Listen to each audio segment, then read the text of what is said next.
الحمدللہ رب العالمین والصلاة والسلام علی سید المرسلین اما بعد۔ ایک بھائی سوال کرتے ہیں کہ جو شخص حالت احرام میں ہو، حج عمرے کی وجہ سے احرام کی پابندیوں میں ہو، کیا وہ اس حالت میں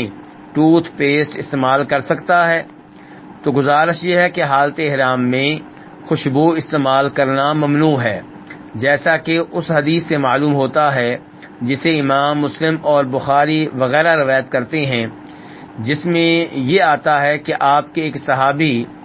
اپنی اونٹنی سے گر گئے تو آپ علیہ الصلوۃ والسلام نے انہیں اس طرح کر کے دفن کرنے کا حکم دیا گویا کہ وہ حالت احرام میں ہے، بلکہ آپ نے فرمایا تھا کہ روز قیامت جب اٹھے گا تو تلبیہ کہتے ہوئے اٹھے گا، لبیک اللہم لبیک کہتے ہوئے اٹھے گا۔ چونکہ اس صحابی کو حالت احرام میں دفن کیا جا رہا تھا،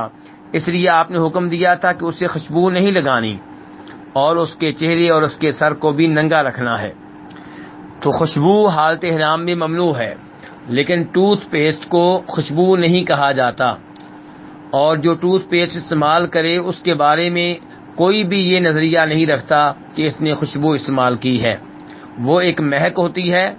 تو انشاءاللہ اس کے استعمال کرنے میں کوئی حرج نہیں ہے۔ واللہ تعالی اعلم۔